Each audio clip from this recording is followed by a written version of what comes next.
নমস্কার বন্ধুরা, এটি একটি ইমোশনাল স্টোরি যার নাম শেষ চিঠি। রূপা ছোটবেলা থেকেই ছিল বাবার আদরের মেয়ে। বাবা সবসময় বলতেন, তুই বড় হলে আমার হাত ধরে আমাকে নিয়ে বেড়াবি। কিন্তু সময় কখনো কারোর জন্য থেমে থাকে না।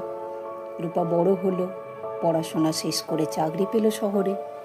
ব্যস্ততা, কাজের চাপ আর নতুন জীবনের দৌড়ে বাবাকে চিঠি লেখার সময়টুকু আর তার থাকতো না।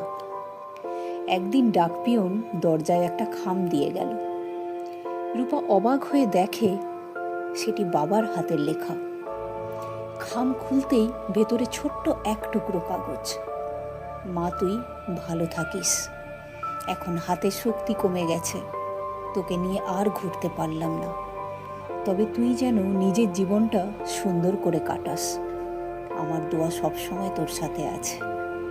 এই চিঠি পড়ে রূপার চোখের সামনে সব ঝাপসা হয়ে গেল। রূপা সেই মুহূর্তেই ব্যাগ গুছিয়ে ছুটল গ্রামের বাড়ির পথে। কিন্তু গিয়ে দেখে চিঠিটাই ছিল বাবার শেষ চিঠি।